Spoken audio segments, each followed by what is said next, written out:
그래서 우선 고대 국어부터 이번 달은 내내 국어의 역사에 대해서 3주 동안 고대, 중세, 근대가 아니라 근대 국어는 빠지고 참. 고대, 중세 1, 중세 2, 이렇게 3주 동안 할 거야, 문법은. 이거 다 지금 처음 보는 거죠, 고대 국어는. 자, 봐봐. 고대 국어에서, 국어 역사에서 이제 고대, 중세, 근대, 현대를 나누는 기준이 되는 사건들이 있는데, 우선, 고대 국어는, 오늘 할 고대 국어는 우리가 이 땅에 우리 민족이 이제 등장해서 이 언어, 말을 하던 그 시기 아무도 언제인지 정확하게 모르지. 말을 하기 시작한 아주 원시시대겠지. 원시시대부터 언제까지? 통일신라 때까지. 그러니까 고려 건국이 고대와 중세를 나누는 기점이 된다? 고려의 건국과 함께 중세 국어가 시작이 돼. 그리고 이게 이제 국어에 또 무슨 특징이 있냐면, 얘들아, 아니, 그러니까 고려 이전에 통일신라 때 수도가 어디였어? 섣불리 잘못 말하면 녹화되니까. 몸을 사리죠. 통일 신라의 수도가 어디야? 이럴 수가. 어디야? 신라의 수도! 불국사! 경주. 근데 그 당시에는 표준어가 경상도 말이었겠지?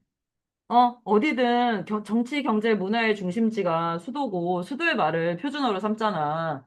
그러니까 우리가 상상하기 힘들겠지만, 그 경상도, 억양이 센 그 경주의 말이 표준어였을 거고, 고려가 세워지면서 수도를 어디로 옮기냐? 합이 박신가? 고려의 수도는 잘 모르겠어. 서울이가 더 있어요.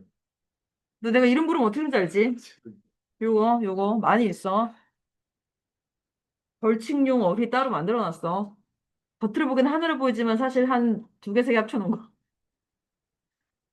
얘들아, 고려의 수도는 송악, 개성. 어?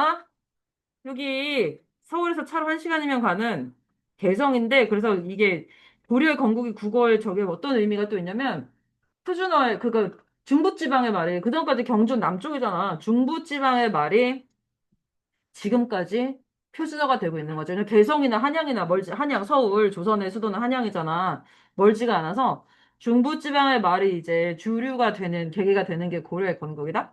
근데 그것도 그렇고, 그때부터 중세 국어는 시작이 돼요. 언제까지 중세 국어 전기가 이어지냐면, 아주 역사적인 사건이죠, 국어에서. 우리 국어의 역사에서 절대 빼놓을 수 없는 사건, 훈민정음 창제.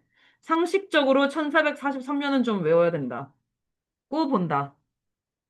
그래서 중세국어는 훈민정음 창제로 전후로 나눠지고 창제 이후의 자료가 겁나 많아지겠지. 그럼 반대로 말하면 뭔지 알아, 얘들아? 중세국어 전기까지는 남아있는 자료가 많지가 않아. 왜? 우리 문자가, 야, 녹음된 자료가 있을 리 만무하고, 어? 문자도 없었으니까 아주 제한적인 자료만 있어. 그래서 이 고대 국어는 선생님 학교 다닐 때 배우던 자료를 그대로 너희도 배워. 뭔가 고대 국어에서 자료가 더 나온 게 없어. 발견된 게 없어. 거의 비슷해. 한 몇십 년째 계속 고대 국어, 중세 국어 그 이전의 자료들은 고정돼 있어. 그리고 사실 조선은 임진왜란을 기준으로 전후로 나누죠. 조선 후기 전기를. 그 임진왜란이 국어에서는 중세와 근대를 나누는 기준이 돼. 그리고 갑오개혁, 일제강점기에 갑오개혁, 갑오경장 알잖아, 얘들아. 그걸 이제 그 전후로 현대 국어가 되고 문학에서는 아예 갑오개혁을 기준 삼아서 갑오개혁 이전이 다 고전이야. 다. 고전시, 고전소설, 고전수필, 연극대본은 없었으니까 이제. 고전 희곡은 없고. 이 이전이 전부 문학은 다 고전이야. 그리고 갑오개혁 이후가 전부 현대문학이야. 현대시, 현대소설 등등. 그렇게 됐나? 또 우리 오늘 고대 국어를 할 건데 아까도 말했잖아. 자료가 없어. 빨리 끝나요. 이 울어야 될지 웃어야 될지 모르는 일이야. 그래서 고대 국어의 특징은 얘들아, 이건 옛날에 이걸 중요하게 가르쳤는데, 알타이어족. 그러니까 세계에 존재하는 언어를 이제 특징에 따라서, 공통된 특징에 따라 그룹으로 묶으면, 한국의 말이다, 얘들아. 그라고 헷갈리지만, 한국의 말은 알타이어족에 속하는데, 얘네들 많은 특징이 있어. 그걸 옛날엔 달달 외우게 시켰는데, 이제 지금은 그러진 않고, 우리말이 이 알타이 어족에서 분화가 돼서 우리나라 사람들끼리만 통하는 말을 구사하기 시작했을 때가 도대체 언제야? 아무도 모르죠.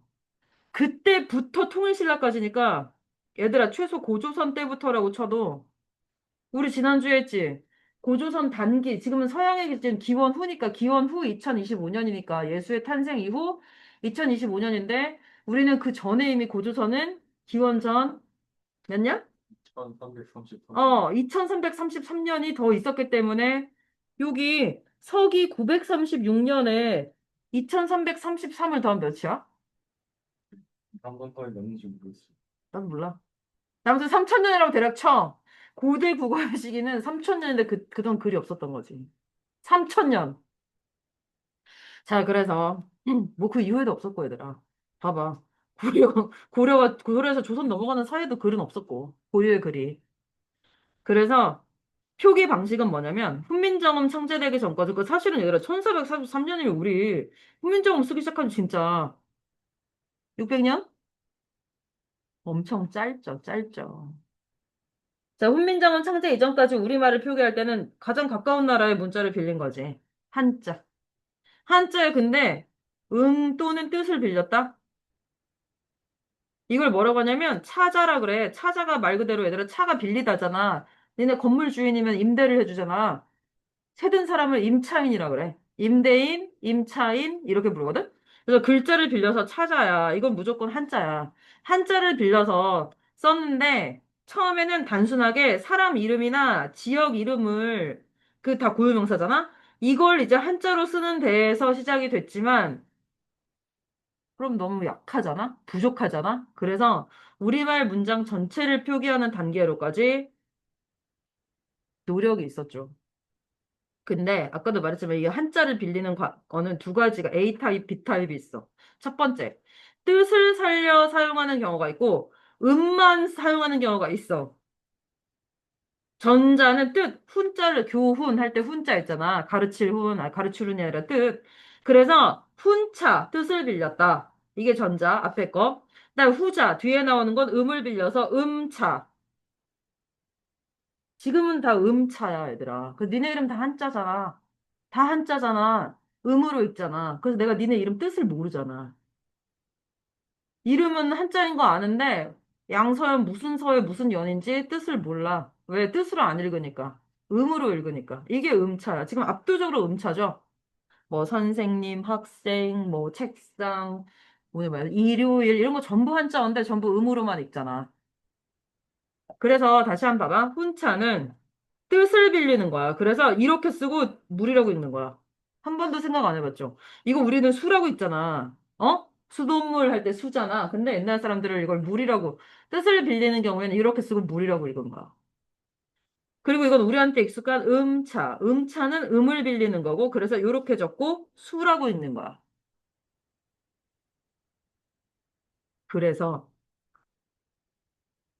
자, 그 세종어제 훈민정음이 중2 때 무조건 나온다고 그랬죠? 나란 말싸미 둥글게 달아 나온다 했죠? 고1 때 또 나오는데 우린 다음 주에 할 거고, 중세국어 때 할 거고, 근데 이번에 용강 시험 범위가 이거였단 말이야. 그 세종어 훈민정음을 걔네는 기말에 보고, 우리 학원 대부분의 학교는 이거를 2학기에 보는데, 용강에서 추가 포인트로 준 게 바로 이거야. 서동요. 이거는 신라 때 노래야. 그러니까 당연히 훈민정음 창제 전이잖아? 한자를 표기하기 위해서 어떤 노력을 했는지를, 여러분 이걸 우리는 이번 달에 할 거야. 서동요 할 거다. 3주 차인가 할 건데,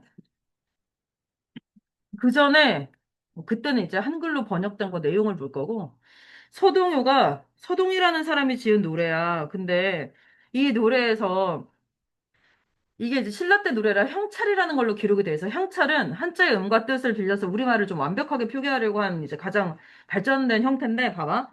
얘를, 이걸 이제 용강에서 추가 프린트를 주면서 이것까지 수업을 했단 말이야. 근데 여러분 이제 고1 때 할 거란 말이야. 국어와 역사 할 때. 항상 이게 네 줄짜리 노래인데 첫째 줄이 무조건 첫째 줄만 보면 돼. 뭐냐? 이 한자를 선생님이 뜻하고 음을 써볼게. 무슨 선인지 알죠?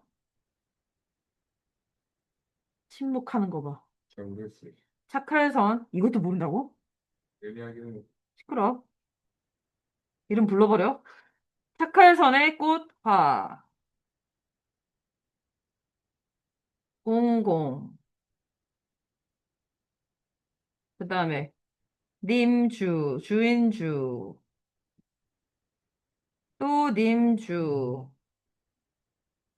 그 다음은 얘들아 숨기다, 숨길, 은유법 할 때 은자야. 숨길, 은.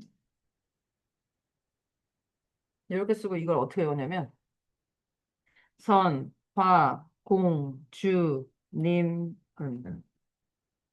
어머, 아직도 안, 저기 늦게 뜨네. 자, 다시. 숨길 은자야. 그리고 위에 보이잖아. 어떻게 읽었는지. 선화, 공, 주, 님. 아, 왜 이렇게 느려? 이렇게. 시험 포인트가 뭔지 알겠지? 요 두 번째 주자야. 얘, 똑같은 주자가 두 번 나오는데, 앞에 네 개는 선화공주라고 음으로 읽고, 두 번째 오는 주자는 뜻으로 읽은 거야. 얘만 훈차야. 이 고1 때 내신 나온다. 나와. 우리 복태도 나올 수 있죠. 다음 주에. 문제 내가 내니까. 어? 이거 여러분 피해갈 수 없어요, 이거. 우리나라 중고딩들은 피해갈 수 없는 선화공주, 아니, 서동요의 첫 번째 줄이야. 뭐가 음차고 뭐가 훈차인지를 구분하는 게 나옵니다. 그러니까 이거를 얘들아, 영어로 쓰면 이렇게 되는 거야. 우리가 영어가 이제 한자보다 더 익숙하니까 훈차, 음차를, 그러니까 이거를 진짜 이 문자의 주인들은 읽지 못해. 이상하게 보이겠지. 어떻게 쓰냐면,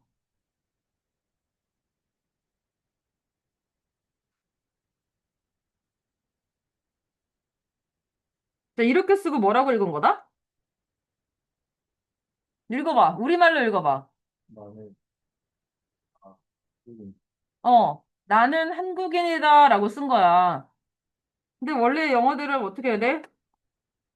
요거지. 어? 요건데, 영어에는 우리말의 조사나 어미 같은 걸 표현을 할 수가 없잖아. 그것까지 완벽하게 표현을 하고 싶어서, 여기는 영어의 뜻을 빌린 거고, 니네 이거 나하고 한국인이라고 읽었잖아. 그 다음에, 얘는 소리만 빌린 거지. 이런 단어 영어에 없잖아. 그래서 지금 굵게 줄친 부분은 훈차를 한 거고, 밑에만 줄친 부분은 음만 빌리는 음차를 한 거야. 이해돼? 요렇게. 그리고 단어의 핵심 중요한 부분은 여기잖아. 뜻을 빌려서 적었겠죠. 적은 거죠. 요렇게 한자를 빌려 쓰기 향찰이야. 그럼 넘어갈게요. 그러니까 얼마나 얘들아. 니네 근데 여기 보면 무슨 이거는 뜻으로 읽어라, 이거는 음으로 읽어라 이런 마크가 따로 있지도 않아. 옛날 사람들이 어떻게 향차를 읽었는지 궁금한 부분이야. 자, 그래서 차자 표기는 한 번에 처음에 띡 향찰이 등장한 게 아니고 여러 다양한 노력이 있었는데 맨 처음엔 아까처럼 사람 이름이나 땅 이름 같은 거를 한자로 적기 시작하다가 제일 먼저 이제 등장한 게 서기체인데 서기체는 뭐냐면 한문인데 국어 어순에 맞게 바꿨어. 무슨 말이냐? 니네 중국어는 오히려 어순이 영어랑 비슷한 거 알고 있죠? 우리말이랑 어순 다르잖아. 우리는 나는 너를 좋아하는데 영어나 중국어는 뭐야? 나는 좋아해 너를이잖아. 서술어와 목적어의 순서가 다르지, 대표적으로. 그래서 우리도 그냥 한문인데 그렇게 쓰는 거야. 한문인데 그러니까 국어 어순에 맞게 쓰면 얘들아 영어로 I love you면 우리말 어순에 맞게 바꾸면 어떻게 돼? 애기로, 그렇게 썼다는 거야. 한자를. 그러니까 어순만 바꾼 거. 근데 그 다음에 부족한 부분이 이제 조사나 어미까지, 그러니까 어순도 문장 구조에 따라 어순을 바꾸면서 서기체 더하기 조사와 어미까지 표현한 거. 조사 어미 이거잖아. 는, 이가, 을. 봐봐. 여기도 선화 공주님 은. 이 은에 해당하는 게 한자에 없으니까 조사. 우리는 숨기다 해서 소리 똑같은 은자만 가져와가지고 소리를 읽은 거잖아. 그리고 어미는 뭐야, 얘들아? 어미. 영어는 3단 변화로 끝나지만 우리 국어의 동사, 형용사의 활용은 어마어마하죠. 읽다, 읽고, 읽어, 읽니, 읽으면, 읽어서 등등등. 그 어미까지 표현을 하려고 한 게 이두고, 구결은 좀 다른 게 뭐냐면, 한문으로 원문을 써.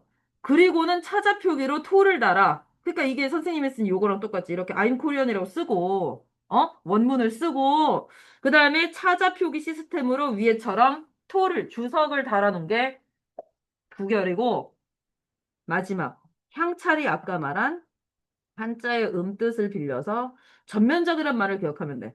우리말을 전면적으로 기록하는 표기 방식이었지만 완벽하지 못하죠. 그러니까 세종대왕님께서 첫 줄에 뭐라고 그래? 우리말이 중국말과 달라서 한자가 안 맞는다.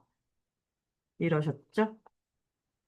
그래서 이 순서대로 얘들아 맨 위에 그 고유명사의 표기부터 시작해서 이 순서대로 이제 발전해 왔다고 보면 돼요. 아니, 향찰도 완벽한 건 아니었죠. 그럼 이제 드디어 한자가 나왔어. 어쩔 수 없어. 고대 국어에서는 차자를 했기 때문에 한자를 피해갈 수가 없고 여기서 뭘 보면 되냐면 일단 여기 오타 났습니다. 하교기 아니라 고기야. 하곡현이야. 근데 하곡현이 중요한 게 아니고 여길 잘 봐. 사포라는 동네 이름이 있어. 근데 괄호하고 사포는 다른 말로 곡포라고 돼 있어. 다른 한자 이거 몰라도 돼. 한자 해석할 필요 없어. 한문 시간 아니고. 근데 이게 이렇게 쓰고 지금 삼국유사에 뭐라고 돼 있냐면 바다 남쪽에 큰 배가 한 척이 나타났는데 봐봐 위에 남해 보이지? 남해 그다음에 유 나타나다겠지? 그러니까 완전 어수는 우리말이 아니야. 영어랑 중국어랑 똑같아. 근데 어쨌든 그 동네는 사포 근데 지금은 지금자 보이지? 울주 곡포 곡포라고 한대. 이거야. 또 하나 그러니까 사포는 곡포다. 또 하나 이게 화랑의 물이 얘기하는 건데, 득오실, 이름이 득오실이야. 음으로 지금 우리 기준으로 읽으면. 근데 이 사람은 앞에 다 똑같고, 득오곡. 그러니까 득오곡. 이 사람의 이름을 표기하는 건 득오실 또는 득오곡. 득오실 또는 득오곡. 득오는 똑같아서 안 쓴 거야. 이게 왜, 근데, 이게 무슨 소리냐면, 얘들아, 이걸 잘 이해를 해야 돼. 지금, 사포, 그 다음에 곡포, 그 다음에 드고실 또는 드고곡 양쪽에 다 곡자가 들어가는 걸 알 수가 있어. 근데 이게 뭐냐면 옛날 사람들은 사포, 곡포라고 안 읽고 이걸 다 실포라고 읽었어. 실포. 요렇게 써도 실포고 오른쪽으로 써도 실포야. 그 다음에 밑에 있는 사람 이름은 드고실이야. 왼쪽으로 읽으면 드고실이고 오른쪽으로 읽어도 드고실이야. 전부 실이야. 왠지 알아? 첫 번째 글자는 실사자, 바늘과 실 할 때 실이야. 두 번째 글자는 골짜기의 순 우리말이 옛말이 실이야. 얘들아. 그래서 계곡할 때 곡자인데 노루 많이 나오는 동네 이름이 노루실 뭐 이랬었어. 그리고 오른쪽에 실자는 실종, 분실 할 때 잃어버릴, 잃을 실이야. 세 개가 다 실이 들어간다니까? 그래서 이건 실로만 읽은 거야. 근데 왼쪽 두 글자는 뜻으로 읽은 거고 세 번째 글자는 음으로 읽은 거야. 그래서 이게 같은 사람이나 같은 동네를 가리키는 말인 거야. 이해되냐? 겁나 불편했겠지. 그치? 일단 이 한자의 음과 뜻을 다 알고 있고, 그 다음에 얘는 어느 상황에서 음을 빌렸겠다, 뜻을 빌렸겠다를 짐작해야 되잖아. 자, 그래서 여기서 사포, 곡포는 같은 곳이야. 우리가 지금 다 음으로만 읽어서 발음이 다른 거야. 옛날 사람들은 다 이거 실포야. 뜻으로 읽었거든. 실포, 실포야. 그 다음에 드고실과 드고곡도 같은 사람이야. 왜? 다 드고실이라고 읽었어. 얘는 소리로 읽고, 얘는 뜻으로 읽은 거지. 자, 그래서 실사자와 실곡자, 그 다음에 이를 실자와 실곡자는 발음이 셋 다, 그러니까 똑같다. 근데 자세히 살펴보면 실사자는 뜻이 실, 이를 실자는 발음이 실, 그 다음에 실곡자는 골짜기 옛말인 실이라는 뜻, 따라서 이 세 글자는 뜻이나 음에 실이 다 들어간다. 실이라는 발음을 나타내는 글자들이다. 암호 해독하는 거 같죠? 그래서 사실 향찰은 얘들아, 이걸 어떻게 읽어야 된다는 뭐가 없어. 그래서 후대 우리들이 현대에 와서 이제 그 이후에 사람들이 추측을 해가지고 지금 해석을 해놓은 거라서 사실 진짜로 어떻게 읽었는지 모르는 부분들이 있어. 신라의 향가 중에 해석본이 그래서 그 해석자에 따라서 다른 게 있어. 이거 AC 버전, A가 해석한 버전, 이건 B가 해석한 버전, 이렇게 다른 버전들이 아직 있어요. 그중에 정답은 아직도 나오지 않아서 선생님 배울 때도 두 개였고 해석자가 둘이라서. 여러분도 아마 두 버전을 다 배울 수 있을 거예요. 이거는 양주동 씨 버전. 양주동이라는 사람, 이름이 양주동이야. 그 향찰은 대부분 그 향가는 양주동 버전으로 많이 배워. 그다음에 또 다른 사람 이름 까먹었음. 버전 이렇게 있어. 근데 어쨌든 이런 노력은 인명이나 지명 같은 고유명사를 한자를 빌려 쓰는 데에서 시작이 됐다는 것이죠. 이게 다야, 얘들아. 고대국어는 더 뭐가 없어요. 자, 그래서 날개 문제 4개. 오른쪽 4번까지 양쪽 날개 부분에 있잖아? 시작해 보세요.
됐죠?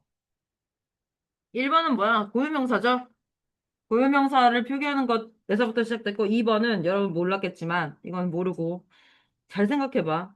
고대국어가, 저기 통일신라 때까지라면, 야, 삼국시대나 통일신라 때나 국교가 뭐야, 국교가? 불교, 미치. 불교, 불교죠? 어딜 통해서 들어왔겠어? 불교. 어. 그러니까 그게 다 외래 문물인 거지. 그 사실은 붓이나 먹 같은 거, 이런 것들도 당시에는 외래 문물이야. 그래서 외래어가 전혀 없었다고 볼 수 없고, 부처, 미륵, 이런 말들도 전부 외래어. 당시의 외래어. 틀린 부분에 X 쳐야 돼요, 신입생들아. 우리 학원에서 문제 풀 때는 틀린 부분에 정확히 표시를 해줘야 문제 푼 걸로 인정이 됩니다. 이따가 다시 어떻게 하는지 또 알려줄게. 자, 3번. 이거 불러줄게요. 라, 가, 다, 나.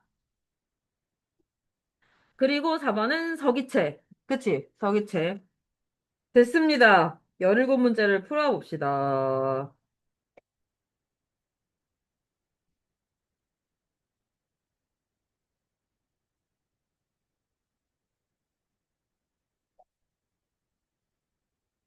1번도 옳은 것만 찾으면 나머지 4개는 틀린 부분에 X가 치어져 있어야 됩니다.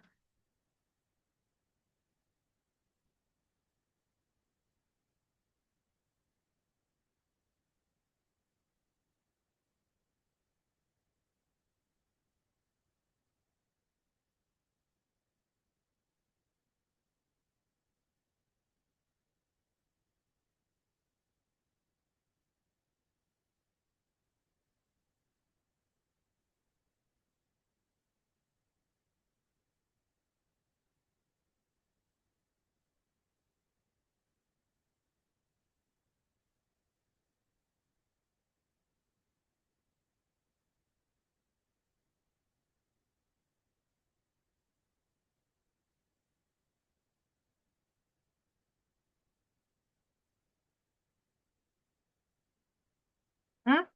이번에 일본 선수는 누가 걸려?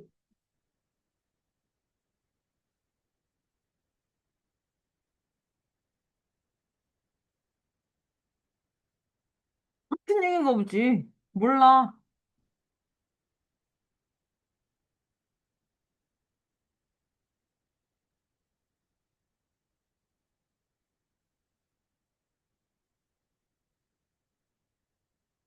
이건 뭐가 너무 어려워. 하긴 여태까지 여러분이 해보지 못한 국어 문법의 영역은 맞죠. 신입생들아 너희만 처음 하는 게 아니야, 여기는. 다 같이 처음 하는 거야.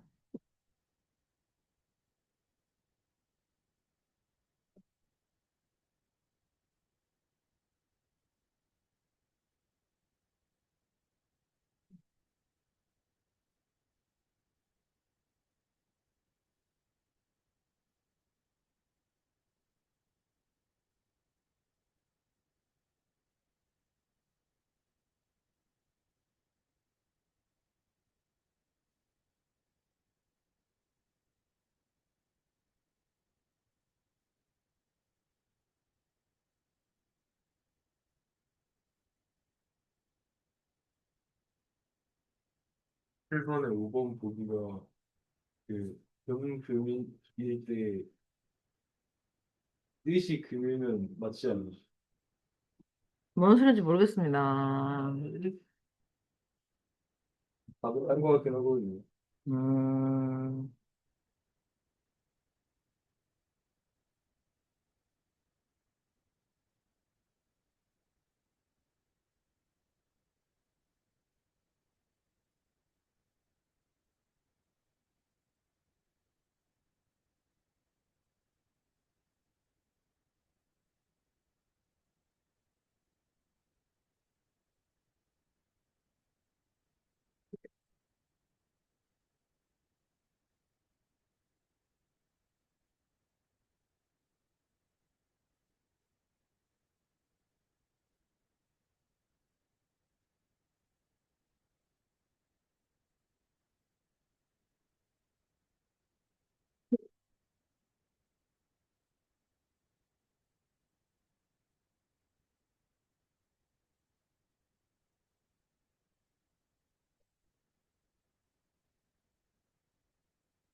일단은 다 뜻이 있는 거 아니야? 음, 다 실제 행태선. 그래서 그건 그렇게 안 해요.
3분 뒤에 물어볼게요. 다 했는지.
숫자를 왜 그렸어?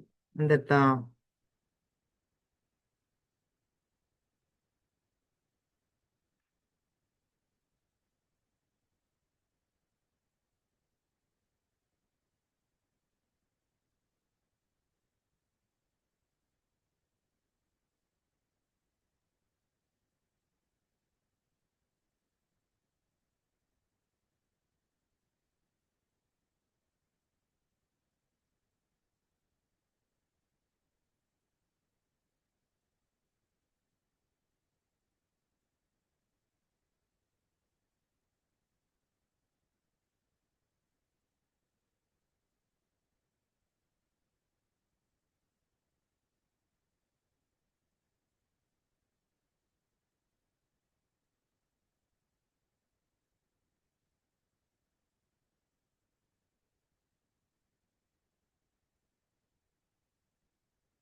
봅시다. 자, 보세요. 신입생들아 문제는 이렇게 표시를 해야 되느니라. 숙제 워크북 있잖아. 오늘 책 두 권 줬잖아. 워크북도 똑같이 이렇게 풀어와야 돼. 자, 보세요. 1번은 답이 3번이지. 그러면 나머지는 틀렸다는 소리잖아. 일단 맞으면 무조건 형광펜을 해야 돼. 문제에도. 자, 고대 국어의 시기는 우리말 독립된 언어로 분화된 때부터 통일신라 때까지. 그리고 한 줄로 쭉 끄면 안 돼. 5cm 이상 긋지 마. 쭉 긋지, 뭐, 안 돼요? 이거 언제부터 너 죽을래? 자, 그럼 답은 끝났어. 그럼 나머지는 틀렸잖아. 어디가 틀렸는지 표시해야 된다고 했죠? 삼국통일 이후 땡, 고려 멸망 땡, 훈민정음 창제 이전 땡, 다 길게 X 쳐도 돼. 조선 건국까지 땡, 4번, 삼국 성립 땡, 임진왜란까지 땡, 그 다음에 몽골 침입이 틀렸지, 5번은. 요렇게. 옳은 것은이면 이렇게 돼 있어야 되고. 반대로 2번, 옳지 않은 것은이 답이지? 3번이잖아. 그럼 나머진 맞는 소리죠? 사자 표기에 대한 설명. 한자의 음과 뜻을 빌려 우리말 표기. 인명과 지명 표기에서 시작. 뜻을 빌리는 훈차, 음을 빌리는 음차. 우리말의 소리를 정확히 표현하는 데 한계. 요렇게. 알겠지? 비율은 무조건 1대4. 1대4. 하나가 형광펜이면 4개가 X. 또는 그 반대. 근데 3번 같은 문제는 그냥 답이 음차가 5번이잖아. 그럼 이거는 X를 할 필요가 없고 얘네를 묶어서 훈차 이렇게 써면 돼. 그러니까 어쨌든 공통점은 답만 체크되어 있으면 안 푼 거야. 이해되죠? 그 다음에 4번. 얘는 어떻게 하냐면 4번 답은 3번이잖아. 그러면 역시 형광펜으로 한자, 국어 문장 구조에 따라 배열, 조사 어미까지 표기. 이건 나머지를 X 치지 말고 먼지를 써. 원본에 토만 붙이면 얘들아 토 붙였다면 무조건 구결이고 2번 음만 빌리면 음차고 지금 우리가 쓰는 거지. 음차는 한자를. 4번은 우리말 전체라면 향찰이고 5번 어순에 맞게만 바꿨으면 서기체고 요렇게. 알겠습니까? 이래야 월말 채권사에서 살아남을 수 있습니다. 알겠지? 여러분 이제 이렇게 와. 선생님은 답만 이제 체크할게요. 5번부터는. 자, 5번. 적절한 거 2번이야. 토 달려있다. 얘들아, 참고로 행정문서에 주로 쓰인 건 외워야겠죠? 이두야, 이두. 그렇지 않나? 이두라고. 안 알려줬잖아. 이두예요. 그 다음에 6번. 한계는 우리말의 소리 정확히 표현하기 어렵다. 그 다음, 7번, 혼차는 4번이지, 월, 달. 그리고 나머지 음차인 거고. 8번, 형철에 대해서 맞는 것은 4번이지, 전면적이란 말이 꼭 들어가요. 그리고 나머지 옆에 뭔지 써? 이번에 그러면 몰라. 그 다음에 9번, 고대 국어 어휘의 특징은 1번, 외래, 틀린 거, 전혀 없었다, 땡. 그 다음 10번은 뭐다? 3번인데, 그 고유명사 표기부터 시작해야 되더라. 4번이라고 하는 사람들이 있을 거 아니야. 근데, 고유명사 표기. 부터 시작됐다는 걸 꼭 기억을 하시고, 그 다음에 11번은 5번이, 아까 선생님이 영어 쓴 거 기억나죠? 나는 한국인이다 해서, 나와 한국인은 영어로 쓰고 뜻으로 읽었죠? 그래서 실질 형태소, 중요한 의미를 다 뜻으로 읽었어요. 소리만 빌린 거, 음차예요. 그 다음에 12번, 서기체는 어순 변형, 2번. 그 다음, 13번, 고유의 문자가 없어 한자를 빌려 써야 했다가 가장 큰 어려움. 그 다음 14번. 고대 국어의 자료적 특징은 2번이지. 모든 자료가 한자라 추정에 의존한다. 이건 정말 타임머신 나오지 않는 이상. 아니, 진짜 획기적인 어떤, 어디 누구네 집에 묻혀있는 어떤, 문서 자료가 발견되지 않는 이상. 그 다음에 15번. 가장 적절한 것은 1번이죠. 우리말 표기를 위한 노력. 혼민정음 창조. 결국 이건 다른 말로 뭐냐면, 아, 빌려 쓰는 건 아무래도 한계가 있다. 안 되겠다. 만들자. 이렇게 됐다는 거지. 그 다음에 16번이 중요하더라, 16번이. 여러분이 이 사람을 사실 고등학교 1학년 때 처음 만나야 되는데, 이게 삼국유사에 쓰였을 거예요.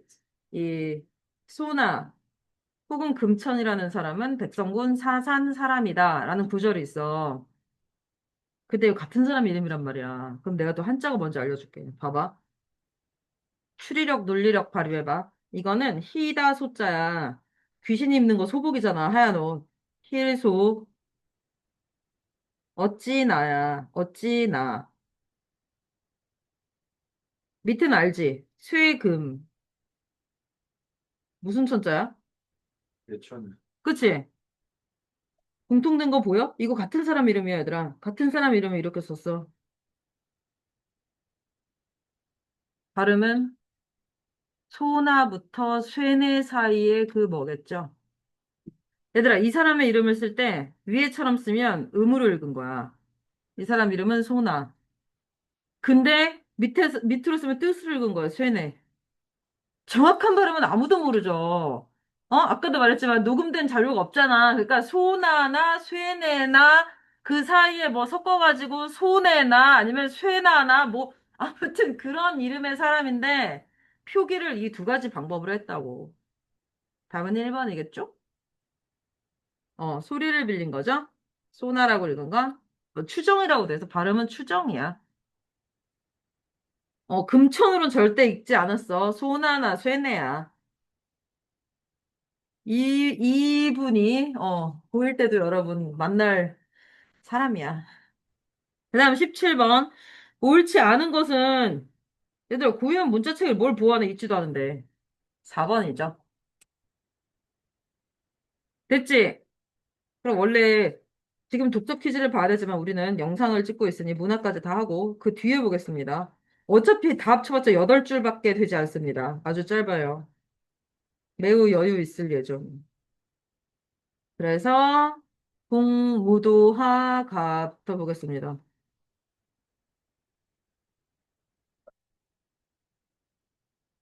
니네 많이 들어봤지? 님이여 그 강을 건너지 마오. 패러디도 많지?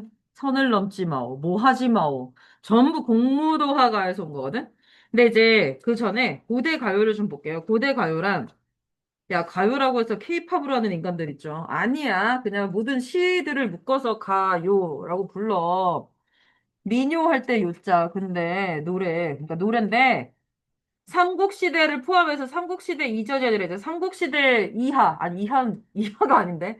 삼국시대까지를 고대 가요라 하고, 그래서 오늘 우리가 다음 주에는 백제 노래, 고구려 노래를 배워요. 그리고 이제 통일신라의 대표 장르는 향가고, 향가 여러분, 저희 고인물들 제망매가 외운 거 기억나죠? 미타찰에서 만날라. 그 드디어 이번 달에 할 거야. 신라의 대표적인 노래 장르는 향가고, 이게 향찰로 쓰여 있어. 그 다음에 고려 시대는 고려가요인데, 여러분, 고려가요 아직 한 개도 안 배웠어도 옛날에 가시리 외운 적 있냐? 가시리 있고. 그게 고려가요고, 여러분 아마 얄리얄리, 얄랑청, 얄라리, 얄라라는 후렴을 들어본 사람이 있을 수도 있는데, 바로 그게 이제 고려가요고, 아무 의미가 없어. 그 다음에 조선시대는 여러분도 잘 아는, 지금도 지어지고 있는 국민 장르 시조가 있죠. 이렇게 있는데, 삼국시대 까지의 이제 고대 가요는 아무래도 극초창기잖아? 짧아. 겁나 짧고, 내용도 아직 개인적인 감정을 노래하는 단계까지 본격적으로 이르지 못했어. 그래서 봐봐. 고대 가요는 삼국시대까지의 노래, 까지로 할게. 이전은 잘못됐고, 삼국시대까지의 노래로, 이때는 심지어 지금 우리는 이게 다 각각의 독립된 예술의 장르잖아. 음악 따로, 무용 따로, 시 따로. 근데 그게 아니야. 다 뭉뚱그려져 있던 원시 종합 예술에서 드디어 서정시가 분화되어 나오기 시작하던 때. 그러나 한자로 짤막하게 뜻만 기록되어 있어서 전체 완전한 모습은 아무도 몰라. 알 방법도 없어. 아까도 말했지만 타임머신밖에 없어. 진짜로. 타임머신 타고 4천 년 전으로 가야 돼. 3천이었냐? 아까 더한 거 까먹었네. 그래서 고대 가요의 특징을 볼게요. 첫 번째 내용상으로는 그냥 집단의 노래, 집단 활동이나 의식과 관련된 노동요나 의식요. 얘들아, 노동요는 일할 때 예를 들어 우리나라 농경국가 있잖아. 농사는 혼자 힘으로 못 짓잖아. 그럼 여럿이서 같이 해야 되는데 예를 들어서 모내기 같은 거 있잖아. 그럼 똑같이 모를 줄 맞춰서 여럿이 서가지고 심고 넘겨서 또 심고 또 심고 이게 착착착 맞아야 되는데 이때 같이 노래를 부르면 어떻게 돼? 박자가 맞아. 박자가 맞고 또 하나 덤으로 힘든 것도 조금 잊을 수가 있죠. 노동의 고됨도. 이게 노동요의 역할이고, 그래서 지금도 얘들아 유튜브 찾으면 노동요들 많아. 현대판 노동요.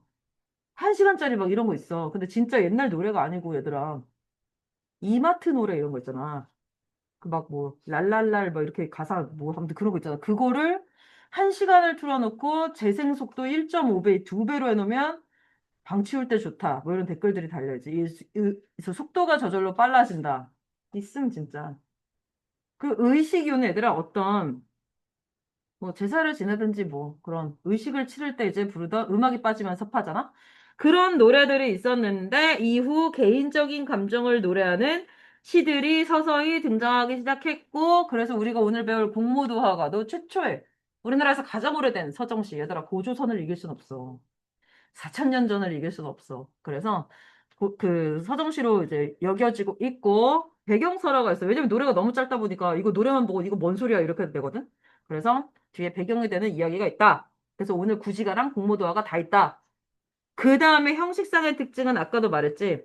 일단은 기록 수단이 없었기 때문에 글을 아는 사람도 그렇게 적었겠죠. 우리 글도 없었지만 구전이 아주 아주 오랫동안 되어 오다가 후대에 한문으로 쓰였어. 한문으로 쓰였다고. 정말로 그 중국 사람들 쓰는 그 자체로 쓰여가지고 상철도 아니고 얘들아. 그래서 그걸 번역한 걸 우리가 보게 되는 거야. 오늘 구시가나 공모도하거나.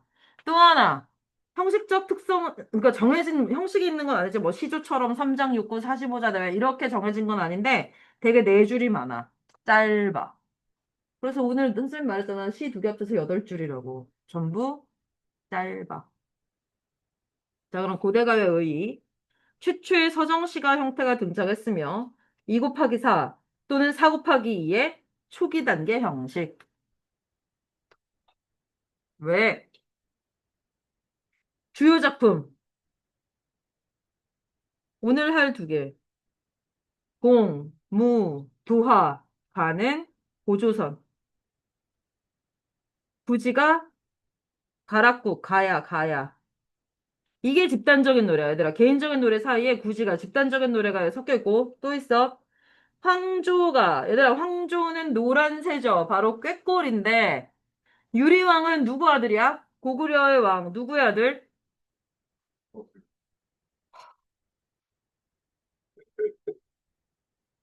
비슷하긴 해요. 넌 지금 녹화 중인 걸 다행으로 진짜. 또 오늘 신입생 4명이나 있는 걸 다행으로 진짜 쌍욕을.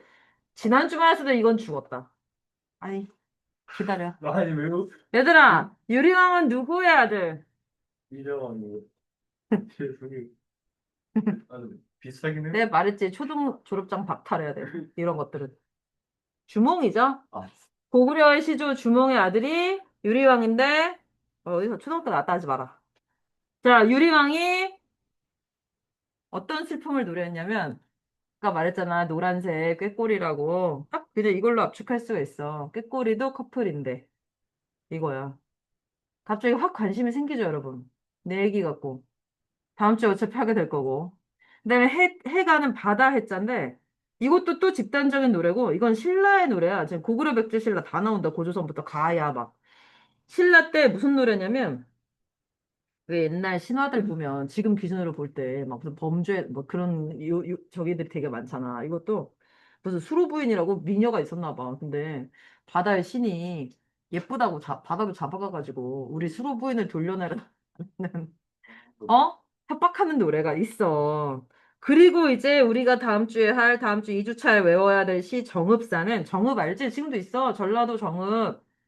충청도인가? 아니, 전라도인데, 유일하게 전해지는 백제 노래야. 이거밖에 없어. 근데 이건 뭐냐면, 행상인이, 그러니까 이거 돌아다니면서 물건 파는 사람이잖아. 세일즈맨? 근데 아무튼 이 행상인의 아내가 남편이 무사히 돌아오기를 달한테 비는 내용이야. 왜냐면 옛날에 얘들아 밤길 걸을 때 조명이 없잖아. 그러니까 남편 돌아오는 귀갓길을 달님이 환하게 밝혀주기를 귀환하기를 바라는 그런 유일한 백제 노래. 알겠죠? 그래서 수록 출전도 다 다른데 이건 나중에 뭐 내신 때 나오고 나면 그때 외우면 되고 넘겨서 공무도하가부터 볼게요. 그러니까 얘들아 이거 진짜로 한자 어수냐? 공, 님이요, 무, 하지 마세요, 도, 건너다, 하, 강. 영어랑 똑같죠? 백수 광부는 한자가 안 쓰여서 니네가 이런 질문을 한다니까 선생님 어떻게 백수인데 광부냐고. 그게 아니고 숫자가 머리 숫자야. 오늘 많이 나올 한자인데 수미상관할 때 수 있잖아. 시에서도 머리와 꼬리잖아. 머리가 하얗게 센 광부. 얘들아, 광견병, 광우병, 그럼 광부는 뭐야? 미친 남편은 남자. 남자. 미친 남편, 이거 한자, 그렇게 될 수 있겠다. 그러니까 머리가 하얗게 센 미친 남자의 아내가 화자야. 그 미친 남자가 자기 눈앞에서 남편이 물에 빠져 죽은 거거든. 자, 보세요. 갈래는 고조선의 고대 가요고 한자를 번역한 한역 시가야. 고등학교 가면 이거 한자로도 그래서 어쩔 수 없이 해야 돼요. 왜냐? 우리 글이 없었으니까. 어쩔 수 없이 해야죠. 기록된 게 한자뿐인데. 자, 그리고 개인적인 시고 서정적인 시고 눈앞에서 죽어서 포기하는 체념적 애상적인 시죠. 슬픈 시인데 제재는 그래서 눈앞에서 강을 건너는 임이고 주제는 임을 여인 슬픔 이별의 한. 자, 의는 고조선 대의 노래고 우리나라에서 얘들아 한자 잘 봐. 최고가 오래됐다는 소리죠. 제일 수준이 높다는 게 아니고 가장 오래된 서정시. 아까도 얘기했지만 그래서 고조선 못 이겨요. 고조선 4천년 전이에요. 그리고 집단적인 노래만 있다가 개인의 노래로 넘어가는 시기의 가요라서 과도기적이라고 해. 여러분도 과도기 있죠, 인생에서. 뭐에서 뭐로 넘어가는 과도기? 그거는 또 본인 만드신 노래. 뭐, 그럼 청소년이 이미 이전에 있었냐? 음. 청소년에서 성인으로 넘어간다고? 아이가? 이거 뭐임? 너 지금 청소년 아님? 그니까 주제 파악도 못하고, 애에서 어른이죠? 과도기는 항상 그렇죠. 그러니까 약간 뒤죽박죽이지. 자, 그래서 배경설화를 보면, 자, 앞에 고자가 왜 폰트가 다르냐? 여러분, 원래 조선 A와 조선 B가 있었던 거 알고 있죠? 다 조선이죠? 근데 나중에 이제 이성계의 조선이 또 조선이란 말을 써가지고 우리가 구분하려고 오래된 조선을 붙인 거지, 앞에 고자를. 자, 그래서 조선의 뱃사공, 4천년 전에 광리자고는 이른 아침 배를 손질하고 있었는데, 머리가 하얗게 센 미치광이, 그치, 이거 부부할 때 붙여져. 남편 아내. 머리가 하얗게 센 남자가, 미친 남자가 광인이 술병, 뭐, 술이 문제예요. 술병을 쥐고 강물을 건너는 모습을 목격하게 되고, 뒤이어 아내가 남편을 따라가 말렸지만 남편은 끝내 물에 빠져서 죽게 되고, 여기서 갑자기 이상해지는 부분. 아내가 악기를 꺼내. 공후라는 현악기가 있어. 줄. 근데 그걸 뜯으면서, 그 뜯은 게 알지? 얘들 연주하다라는 의미죠. 공후를 갑자기 뜯으면서 이 노래를 지은 후에 따라서 투신했다. 강물로 투신했다. 광리자고는 집에 돌아와 자신이 낮에 아침에 본 일을 아내 여옥에게 전했다. 이런 이야기가 전해지는데, 전해지고 있습니다. 그래서 여러분 다 외웠으니까 알 거야. 기. 님이여 그 강을 건너지 마오. 근데 초조해. 기어코 그 강을 건너시네. 절망. 물에 빠져 돌아가시니 포기. 가시님을 어찌하랴. 이렇게 되는 거죠. 표현과 감상 보면 이 시에서 발견되는 한의 정서가 있어. 근데 이게 우리 민족의 전통적인 정서야. 이별의 한. 또 하나, 마지막 행에 가신님을 어이할고.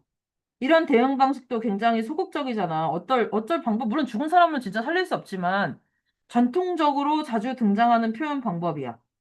그러니까 얘들아, 이별 노래가 우리나라에 진짜 많아. 진짜 옛날에, 요즘은 좀 덜한 것 같은데, 그것도 내가 안 들으니까 모르지만, 진짜 한 90년대 막 멜로디가 좀 잔잔하고 왜 발라드라는 거 있잖아. 그러면 가사는 다 이별한 노래고, 뭐, 차인 사람 입장에서만 쓴 노래가 그렇게 많았는데, 이게, 아까 말했잖아. 황조가 있잖아. 고구려의 황조가, 이것도 죽음이 갈라놓은 어떤 이별에 관한 얘기지만, 그럼 고조선 때부터 출발을 하는 거야. 고구려에는 뭐가 있냐면, 유리왕의 황조가가 있고, 그다음에 신라 때 살짝 없고, 자료가 부족해서 없고, 이별 노래가.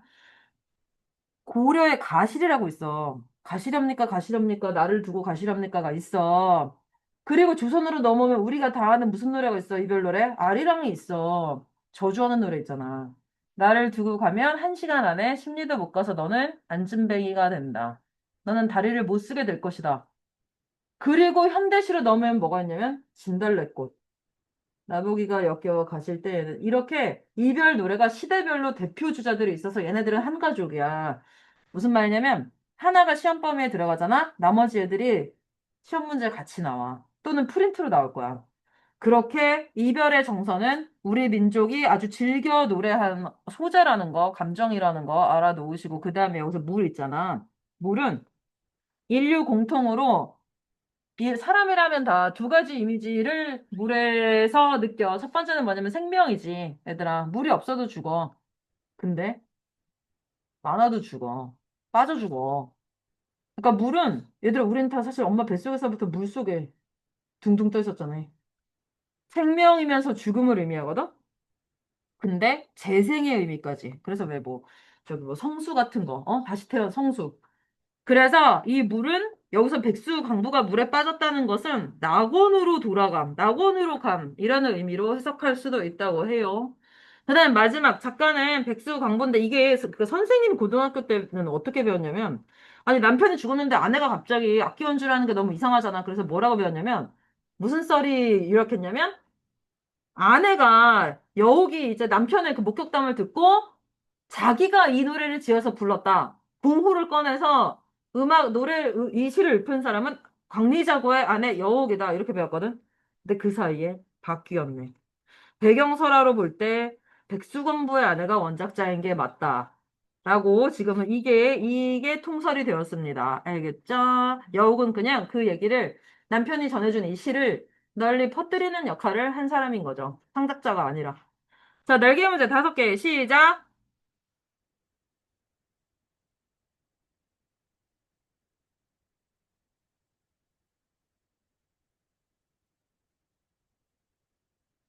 그래서 이 노래의 다른 이름은 공후인이야. 공후를 연주하면서 불렀다고. 공후인.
얘들아, 다 부를게. OXO. 2번은 왜? 어디 X 쳐야 돼? 한글로 기록. 한문입니다. 그 다음에 OX. 삼국시대 노래 아닙니다. 고조선이에요. 그럼 짧지만 본문을 볼게요. 얘들아, 봐봐. 공무도와 공경도와 타하이사 당내공화 여러분 고등학교 가면 이것도 외워야 된다고. 이걸 그러니까 영어로 시 배우듯이 한자를 그래서 간간히 써놨죠. 얘들아 봐봐 일단. 공 아까 했잖아. 공 님이요. 무 하지 마세요. 도 하 강을 건너는 걸 강하자야. 하천 하지 마세요.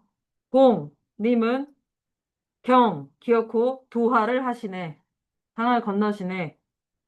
타하 강에 빠져 이가 어 저 순접에 접속어 역할을 해. 강에 빠져서 사망하시니 당내공 이미 죽은 임을 하.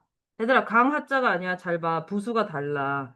위에 있는 강 하자는 물 숫자가 왼쪽에 있잖아. 얘는 사람 인자가 있잖아. 어찌 하자야. 죽은 임을 어찌하랴. 어찌하리요.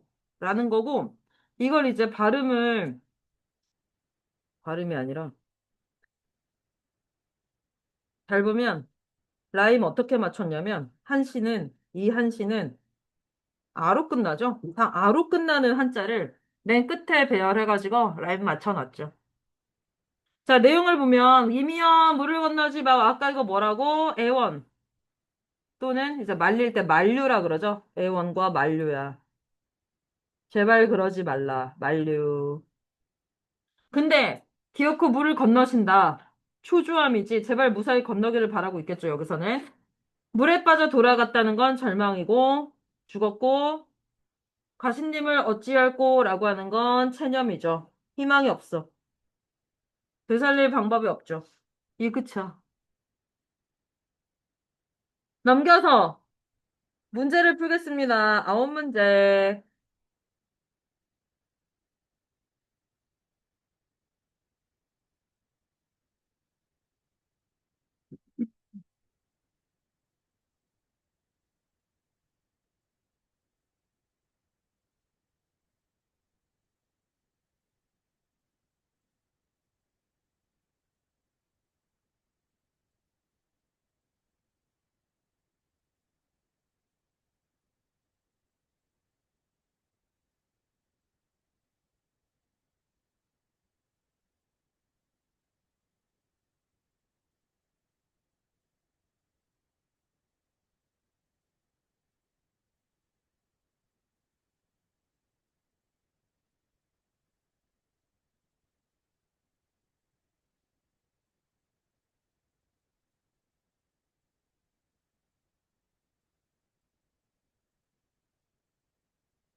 다 못한 사람. 아홉 문제니까. 그대로 보자. 1번은 집단적인 소망을 담고 있는 주술적인 노래는 아니고, 그다음에 2번, 적절한 것은 3번이죠. 백수광보의 아내. 그다음에 3번도 할 수 있죠. 2번이죠. 그다음 4번은 2번인데, 그러니까 일행은 사랑의 공간이죠. 님에 대한 사랑 때문에 만류를 하는 거잖아. 그 물을 건너지 마라. 그다음에 2행에서는 이미 건너고 있고, 3행에서는 죽었으니까 죽음의 공간이 되는 거죠. 그다음에 5번, 잘못된 내용은 배경설화 없이 땡, 5번. 그다음에 6번은 얘들아 1번 못 읽었죠? 어차피 답이 아니야. 그리고 답은 3번인데 이거 선생님이 이때 해설지 주는 거에 5번으로 되어 있으니까 조심하세요. 잘못되어 있어. 이별. 3번입니다. 이별로 인한 슬픔. 그다음에 7번은 뛰어난 은유법 같은 거 없어요. 아직 그러기에는 초보 단계고. 8번 틀린 것은 여우기 시를 만들었다 땡. 그냥 전했다. 마지막 9번. 얘들아 5번인데 수사 의문문이 뭐냐면 답이 필요 없는 의문문. 그러니까 가진님을 어이 앓고 진짜 몰라서 물어보는 게 아니잖아. 5번입니다. 마지막 부지가.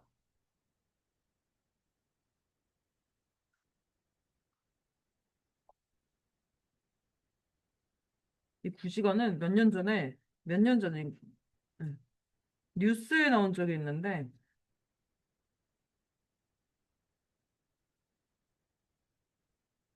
어떤 여고생들이 이 수업을 듣고 학교 선생님을 성희롱으로 신고했나? 그런 일이 왜 그럴까요? 원래 우리 학원에도 그 설명이 있었는데 지금 교재 보니까 없어졌네. 그래서는 아니고 할 설명이 많아서 없어졌나 봐. 내가 아마 이걸 고2 때쯤 배우니까 그때 학교에서 들을 수 있을 거야. 우리는 그 내용이 교재 없으니까 작년까지는 가르쳐 줬는데 굳이 설명하지 않을게요.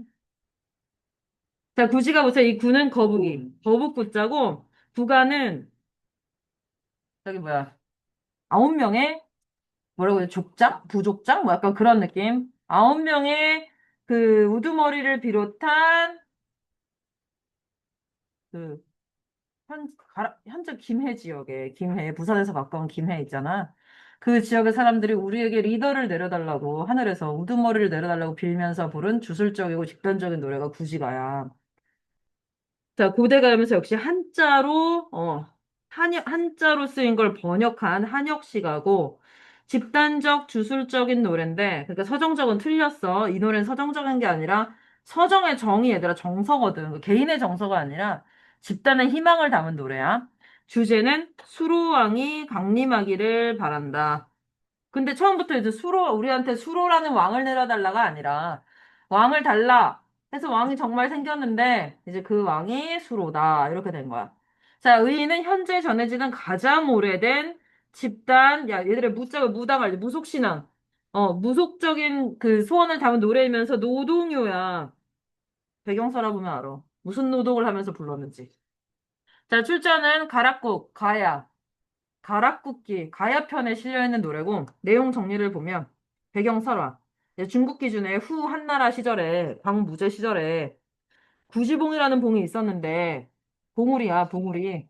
구지봉에서 이상한 소리가 나서 마을 사람들이 그곳에 모였더니 소리만 들리는데 여기 사람이 있느냐 했다. 그래서 이제 큰일 났다고 저기 뭐 우두머리들을 모셔온 거지. 구관들이 와서 여기 있습니다라고 대답하자 이곳이 어디냐라고 물음에 구지봉입니다라고 답하니 옥황상제께서 내게 명하시길 이곳에 와서 나라를 세워 임금이 되라 하였으니 요즘 때 약간 몰카 느낌이 나요. 봐봐.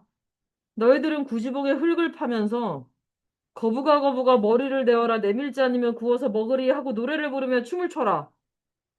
그러면 곧 하늘에서 내려주는 대왕을 맞이해 기뻐 춤추게 될 것이다. 그래서 이 사람들이 그걸 믿고 무려 열흘 동안이나 흡하면서 노래를 불렀는데 이게 몰카가 아니고 뭐야.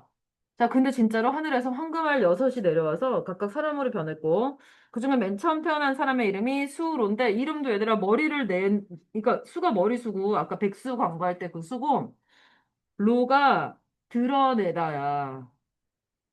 그러니까 진짜 머리를 내놓았다라는 이름의 왕을 모시게 된 거죠. 그리고 그가 세운 나라는 가야국이다. 노래의 구성은 거부가 거부가 부르는 거지. 호명하는 거고. 명령. 아니, 부탁해도 아쉬운 마당에 우리에게 머리를 주세요라고 해도 모자랄 마당에 머리를 내놔라. 머리를 내라. 그러면서 가정. 내놓지 않으면 팥밥 부어 먹겠다. 하여튼 먹는 거 되게 좋아하는 민족이라고 했죠. 우리나라 사람들은 먹을 걸 아주 좋아합니다. 선생님이 굳이 그래 또 한번 확인을 해보겠어. 신입생들아 봐라. 점순이 뭐? 점순이 뭐? 빨리! 신입생들 보라고 하니까 더 못. 점순이는 감자 몇 개? 세 개? 이걸 왜 외우고 있냐고. 근데 나는 매번 물어본다고. 김참수는 뭐? 설렁탕. 소나기에서 여자애가 뭐? 뭐? 대추. 대추. 남자애가 보답한다고 뭐? 호두. 너 앞에서 계속 헛소리할래? 그 다음에 오키 엄마가 사랑 손님 준다고 뭐? 얘기하기 몇 개? 6개. 이거, 이거를 내가 계속 물어보니까 애들이 대답하는. 먹을 걸로 애정 표현을 하는 건데 이렇게 먹을 걸로 협박도 하는 민족입니다. 자, 그래서 넘겨봐. 표현과 감상을 보면 이 시는 가락국 시조 신화에 수록된 것인데 가락국의 군중들이 백성들이 임금을 맞이하려고 부른 노래고 거북이 머리를 내놓은 게 바로 진짜 머리를 내놓다라는 한자 뜻이야. 수로 드러낼 로. 야, 우리나라 대표 그 소주가 진로잖아. 진로가 참진 이슬로거든. 근데 그 이슬로라는 거에 드러낼 로가 있어. 그러니까 진로를 우리말로 바꿔서 참이슬이라고 하는 건데 그 드러내다, 탄로나다 할 때 비밀이 탄로나다. 그래서 수로는 머리가 드러나다야. 그리고 그가 수로왕인데 머리는 생명을 뜻하기도 하기 때문에 수로는 생명의 탄생을 의미한다고도 본다. 그다음 작가 소개는 구간 등 그래서 근관 가야 형성 이전에 김해 지역을 다스린 9명의 우두머리다. 그래서 얘들아 부산에 부산 사람들 비행기 탈 때 김해 공항으로 가죠. 부산 공항은 없고 김해 공항이 있지요. 자, 여러분, 다섯 문제, 날개 문제 다섯 문제 시작.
됐죠? 5, 5, 3번이 X죠? 재물을 바치는 내용 없고요. 다시 5, 5. 됐다. 마지막 아홉 문제 시작.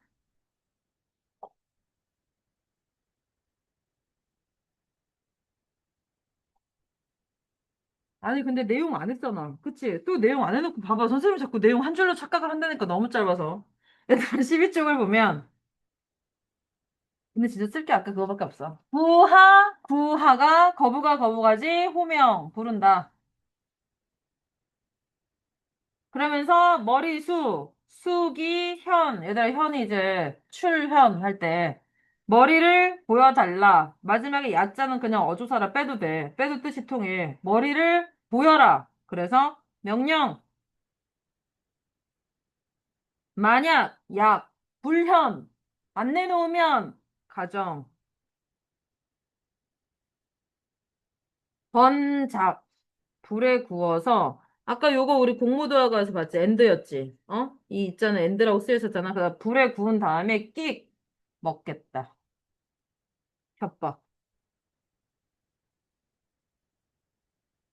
됐어? 이제 어음 문제 푸세요.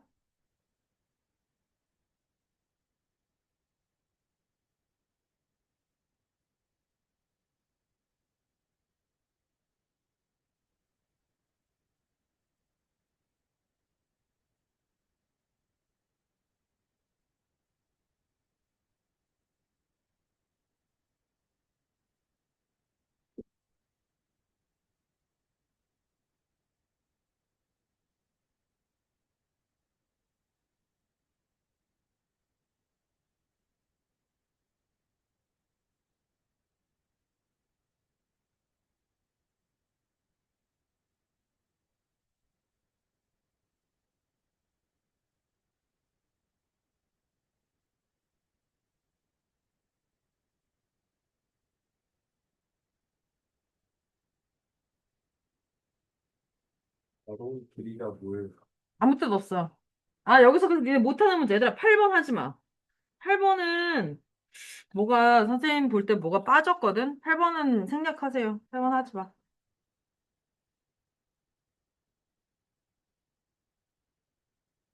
아무 뜻 없는 후련만 나왔기 때문에 생략.